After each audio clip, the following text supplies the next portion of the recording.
Hello students, मैं महेंद्र आपका एक बार फिर से स्वागत करता हूं अपने चैनल पर। जैसा कि हमने लास्ट क्लास में नाउन के बारे में पढ़ा था और पिछले वीडियोस में हम नाउन के बारे में डिस्कशन करते आ रहे हैं। और लास्ट क्लास में हमने एक स्पेशल केस पढ़ा था अपना। वो केस क्या था? Possessive case. कौन सा केस पढ़ा था हमने लास्ट क्लास में? पजेसिव केस के बारे में हमने पढ़ा हुआ था। उसमें हमने कुछ चीज़ें पढ़ी थी। मैं एक बार उन चीज़ों को रिवाइज़ करा देता हूँ क्योंकि मैं आज नाउन से ही और उससे रिलेटेड कुछ क्वेश्चंस आपको कराने वाला हूँ। ओके गाइज, तो एक बार दोबारा से मेरे साथ में बोलिएगा। जो मैंने पढ़ाया था वो क्या करना है? साथ में बोलना है। पजेसिव केस का मतलब समझाया था मैंने आपको। ये क्या काम करता है? संबंध बताने का। क्या काम करता है? ये संबंध बताने का काम करता है। और हमने इसमें देखा था कि संबंध बताने के लिए, किसके लिए? संबंध बताने के लिए हम क्या यूज करते हैं? अपॉस्ट्रोफे एस। क्या यूज करते हैं? अपॉस्ट्रोफे एस का यूज करते हैं, ठीक है ना। और अपॉस्ट्रोफे मार्क का यूज कर लेते हैं। ओके, चलिए देखिए आगे। चलिए, तो हमने अपॉस्ट्रोफे एस और अपॉस्ट्रोफे मार्क के बारे में देखा था, उसमें जो हमें यूज करना होता है। तो इसी बात को आगे बढ़ाते हैं। उसमें कुछ चीजें और पढ़ी थी हमने, लिविंग और नॉन लिविंग। अगर लिविंग होगा तो अपॉस्ट्रोफे एस या मार्क यूज करते हैं, और अगर नॉन लिविंग होता है तो नाउन ऑफ और फिर संबंध वाले नाउन को हम लिख देते हैं। ठीक, ये हमने पढ़ा हुआ था। इसके अलावा कुछ बातें और हमने पढ़ी थी, उनका आज क्वेश्चंस के थ्रू, और भी इसके बाद भी अलावा भी और सारे क्वेश्चन मैं आपको कराऊंगा। उनमें चीज़ों को हम डिस्कस कर लेंगे। ओके गाइज, चलिए तो बिना टाइम वेस्ट किए अपने क्वेश्चंस पर आते हैं। तो क्वेश्चंस बहुत अच्छे हैं। इसके अलावा आगे नेक्स्ट वीडियो में जो क्वेश्चन मिलेंगे बहुत बेहतरीन लेवल के क्वेश्चन आपके लिए लाने वाला हूँ। So just get ready and keep studying. Okay, so question number 1, here we go now. I want to tell you that you have forgotten to put your sign here. तो पहले इस question को समझाने से पहले मैं आपको एक बात समझाता हूं। हमने पढ़ा था स्टार्टिंग में ही, क्या पढ़ा था बेटा? नाउन। क्या पढ़ा हमने? नाउन। तो आज एक बात ध्यान से समझना कि जो हमारा नाउन होता है, नाउन का फंक्शन क्या होता है किसी भी सेंटेंस में। किसी भी सेंटेंस में नाउन का फंक्शन यानी कि हम नाउन को यूज किस तरह से करते हैं। ठीक, तो बेसिकली जो नाउन होता है, इसके जो फंक्शन होते हैं वो दो फंक्शन निकल कर आते हैं हमारे सामने। एक तो ये सेंटेंस में काम किस चीज का करेगा? बोलिए भाई, किसका काम करेगा? सब्जेक्ट का। दूसरा ये काम किस चीज का करता है? ऑब्जेक्ट का। किसी भी सेंटेंस के अंदर जो हमारा नाउन होता है, या तो वो सब्जेक्ट होगा या फिर क्या होगा? ऑब्जेक्ट। क्या होगा? ऑब्जेक्ट होगा। ओके, इसी बात को हम क्वेश्चन के थ्रू अगर समझने की कोशिश करें तो किसी भी सेंटेंस में अगर हमें वर्ब लिखी मिलती है, मैंने क्या कहा? वर्ब लिखी मिलती है, तो वर्ब के बाद हमेशा ही हम कौन सा केस यूज करते हैं? Objective case. कौन सा केस यूज करते हैं? Objective case. और इसी तरीके से अगर किसी भी सेंटेंस के अंदर हमें कोई पजेसिव केस, मैंने क्या कहा? पजेसिव केस, इसको मैं और अच्छे से एक्सप्लेन करूंगा आपके लिए नाउन के टॉपिक में। किस में एक्सप्लेन करने वाला हूं? सॉरी, प्रोनाउन में। किस में एक्सप्लेन करूंगा? प्रोनाउन में। जब हम इसे पढ़ेंगे तो वहां पर आपको डिटेल में एक्सप्लेन करूंगा इसे मैं और ज्यादा। ठीक, चलिए तो अब सेंटेंस हम समझते हैं। तो यहां पर ये हमारा क्या हुआ? सब्जेक्ट। क्या हुआ हमारा? ये सब्जेक्ट। ये इसके लिए वर्ब लिखी हुई है। मैं तुम्हें ये बताना चाहता हूं, I want to tell you, ये हमारी अगली क्लॉज है, दैट के यू हैव फॉरगॉटन, कि आप भूल चुके हैं। क्या भूल गए आप? टू पुट यानी कि रखने के लिए या करने के लिए, योर यानी कि अपने, साइन हियर, यहाँ पर आप अपना साइन करना भूल चुके हैं। यानी कोई व्यक्ति होगा कहीं साइन कर रहा होगा, वो साइन करना भूल गया, तो मैं उसे ये बताना चाह रहा हूँ कि भाई साहब ये जगह रहेगी भाई, यहाँ भी साइन कर दो थोड़े से, है ना। तो ये हम भूल चुके हैं, तो ये हम उस व्यक्ति को बता रहे हैं जो भूल गया है। ओके, तो देखिए यहाँ पर एक हमारा वर्ड लिखा हुआ है, उस वर्ड को मैं पहले एक्सप्लेन करूंगा आपके लिए। यहाँ पर हमारे सामने एक वर्ड लिखा हुआ है बेटा, साइन। कौन सा वर्ड लिखा हुआ है बेटा? साइन वर्ड लिखा हुआ है। इस बात को ध्यान से समझना, ये जो हमारा वर्ड होता है सेंटेंस में, ये काम करता है किस चीज का? वर्ब का। किसका काम करता है ये? वर्ब का। क्या कहा मैंने? वर्ब का। अगर सेंटेंस में वर्ब लिखते हैं तो वर्ब का कोई ना कोई सब्जेक्ट भी होता है, कोई ना कोई सब्जेक्ट भी होता है। साथ ही साथ एक बात और समझते हैं कि ये हमारी क्या लिखी हुई है? वर्ब। वर्ब के बाद कौन सा केस? अभी अभी हमने पढ़ा, बोलिएगा, वर्ब के बाद कौन सा केस आता है? बोल नहीं रहे हो भाई। वर्ब के बाद ऑब्जेक्टिव केस। अगर वर्ब के बाद ऑब्जेक्टिव केस आता है तो इस हिसाब से मैं देखता हूं ये लिखा हुआ शब्द मेरा प्रोनाउन में, मैं इसे एक्सप्लेन करूंगा बहुत अच्छे से, ध्यान रखना। ये लिखा हुआ शब्द अपने आप में कौन सा केस? प्रियंका चोपड़ा केस है। क्या कहा? Possessive case. कौन सा केस लिखा हुआ है? ये पजेसिव केस है।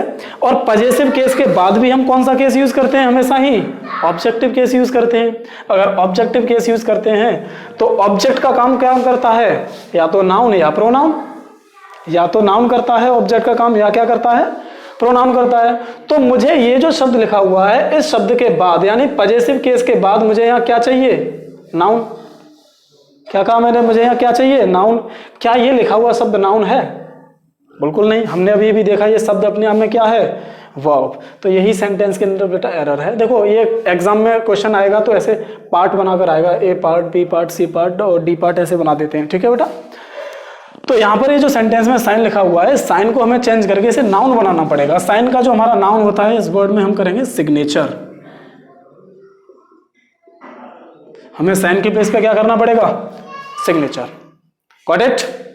देखो कोई भी प्रॉब्लम रहती है बेटा तो कमेंट में आप बता सकते हैं, कैसी भी प्रॉब्लम रहे, जो भी है मैं आपके लिए वो कोशिश करूंगा ज़्यादा से ज़्यादा हेल्प करने की। ओके, क्वेश्चन नंबर 2 देखते हैं अब यहाँ से। We were expecting at least a week's holiday. देखिए सेंटेंस करेक्ट है या नहीं?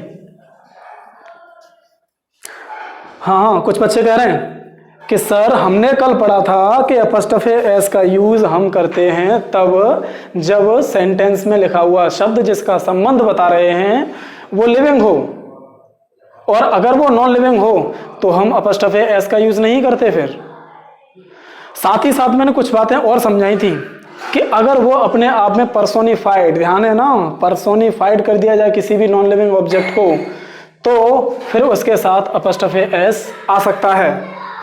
इसके अलावा हमने पढ़े थे कुछ भावात्मक अर्थ वाले शब्द होते हैं।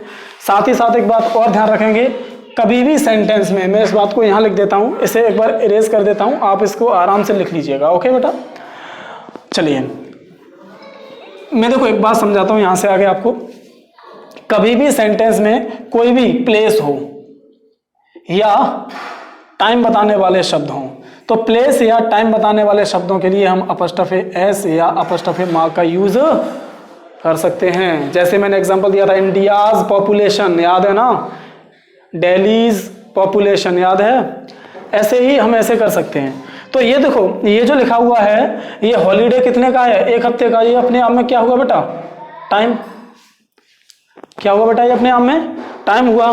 तो टाइम बताने वाले शब्दों के साथ हम अपॉस्ट्रोफे एस का यूज कर सकते हैं। अगर कर सकते हैं तो ये लिखा हुआ सेंटेंस अपने आप में करेक्ट है, कोई प्रॉब्लम नहीं है सेंटेंस के अंदर। ओके, क्वेश्चन नंबर 3 देखते हैं। The walls colour does not blend with that of the curtain, यानी कि जो दीवार है उनका कलर है वो कर्टेन से मैच नहीं करता है। तो ब्लेंड का मतलब होता है बेटा मैच करना, इसके साथ प्रीपोजिशन विद आता है, मिलान, मिलना, एक जैसा होना, मिक्सचर होना। ओके, तो चलिए सेंटेंस को देखिए क्या एरर है।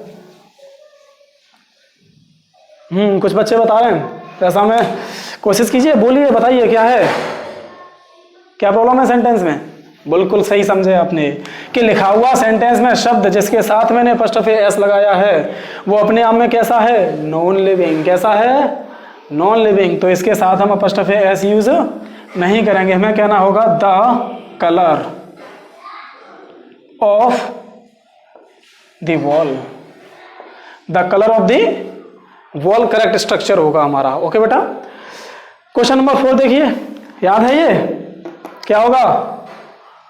याद दिला देता हूं एक बार। अगर 100, 1000, मिलियन, लाख इनसे पहले कोई न्यूमेरिकल वैल्यू लिखी मिल जाए, डजन लाइक दिस, तो हम ऐसे यस नहीं लगाते, और अगर न्यूमेरिकल वैल्यू ना लिखी हो तो ऐसे यस लगाना पड़ जाता है। तो इसी के हिसाब से मैंने देखा सेंटेंस में क्या इस लिखे हुए शब्द से पहले कोई न्यूमेरिकल वैल्यू है? आपने कहा बिल्कुल नहीं सर। अगर नहीं है तो मुझे यहां पर हंड्रेड्स करना पड़ेगा। ओके, नेक्स्ट क्वेश्चन देखिए। He has won a prize worth 50 lakhs। देखो वही क्वेश्चन है सेम, यहां पर लैख से पहले न्यूमेरिकल वैल्यू लिखी है, अगर न्यूमेरिकल वैल्यू लिखी है तो एस नहीं आएगा, 50 लाख कहेंगे हम सिर्फ। ओके, आज का लास्ट क्वेश्चन देखिए। देखो इस बात को मैं थोड़ा समझा देता हूं। ये अपने आप में क्या हुआ? कंपाउंड नाउन की तरह यूज होते हैं ये शब्द। इन्हें इरेज कर देता हूं पहले, फिर देखना।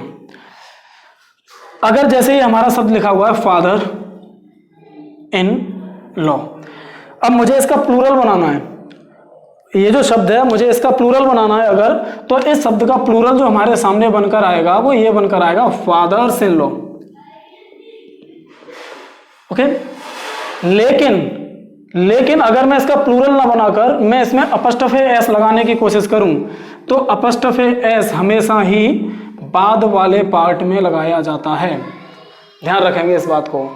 तो इस हिसाब से लिखे हुए सेंटेंस में जो हमारी एरर निकल कर आएगी वो ये निकल कर आएगी कि एस को यहां से हटाकर मुझे क्या लिखना पड़ेगा, लास्ट वाले पार्ट में लिखना पड़ेगा।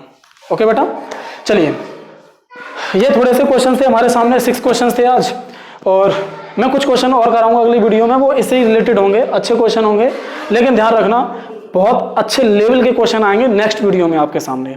ओके बेटा, तो चलिए आपकी जो भी प्रॉब्लम हो वो कमेंट में आप बताइएगा।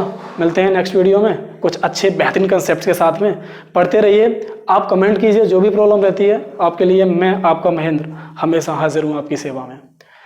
ओके गाइस, तो just take care, bye bye, keep studying.